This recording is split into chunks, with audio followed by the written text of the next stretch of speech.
Hi friends, இன்றைக்கி நம்ம 2K series ஸ்பீக்கரில் நம்ம பார்க்க போகிறது ரெட் ஃப்ளவர் அப்படின்ற படத்தோட ட்ரெய்லர் பற்றி தான் பார்க்க போகிறோம்.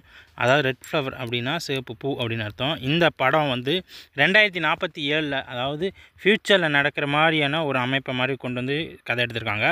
ஸோ இதில் வந்து முழுக்க வந்து ஒரு விஷுவல் எஃபெக்ட்ஸாக பேஸ் பண்ணி தான் எடுத்திருக்காங்க. ரொம்ப பயங்கரமாக இருக்குது. ஒரு ஃபாரின் படத்துக்கு ஈக்குவலாக வந்து நிறையா இதுக்காக மெனக்கெட்டிருக்காங்க அப்படின்னு வந்து சொல்லலாம். இதில் வந்து என்ன அப்படின்னா, விக்னேஷ் இதுக்கு முன்னாடி ரொம்ப நாளாக நம்ம தமிழ் சினிமாவில் ஹீரோவாக இருந்து அதுக்கப்புறம் குணச்சித்திர நடிகர், அதுக்கப்புறம் வந்து பார்த்திங்கன்னா சைடு ஆக்டராக இருந்து இப்போ திருப்பியும் மறுபடியும் வந்து ஹீரோவாக இருக்கார் நம்ம விக்னேஷ் அவர்கள். இதில் நிறைய ஆக்டர்ஸ் இருக்காங்க. நாசரு, அதுக்கப்புறம் வந்து சைடு ஆக்டர்ஸ் நிறையா, பழைய வில்லன்ஸ் நிறையா இருக்காங்க. அதுக்கப்புறம் வந்து பார்த்திங்கன்னா நம்ம தலைவாசல் விஜய், அப்புறம் ஒய்ஜி மகேந்திரன், இது மாதிரி நிறைய ஆக்டர்ஸ் வந்து நடிச்சிருக்காங்க. இது வந்து முழுக்க ஒரு இந்த படத்தோட ட்ரெய்லர் எப்படி இருக்குது அப்படின்னா, 2047 இந்தியாவோட பாதுகாப்புலேயும் வந்து என்ன மாதிரி இருக்குது அப்படின்ற மாதிரி தான் இருக்குது. ஸோ அது மட்டும் இல்லாமல் இது வந்து ஒரு பில்லா, அது மாதிரி நம்ம ஒரு கேங்ஸ்டர் படம் மாதிரியேன்னு கூட சொல்லலாம். அதாவது ஒரு பெரிய கேங்ஸ்டர் இருக்கார், அவர் வந்து அவங்களோட லவ்வர் வந்து கொன்றாங்க. ஸோ அதுலேருந்து அவர் வெளியில் வந்துடுறாரு. அந்த மாதிரி ஒரு இது காட்டுறாங்க.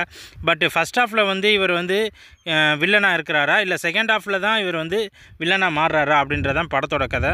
இது வந்து முழுக்க ஒரு பயங்கரமான ஒரு காட்சி அமைப்புகள்லாம் கொண்டு வந்திருக்காங்க.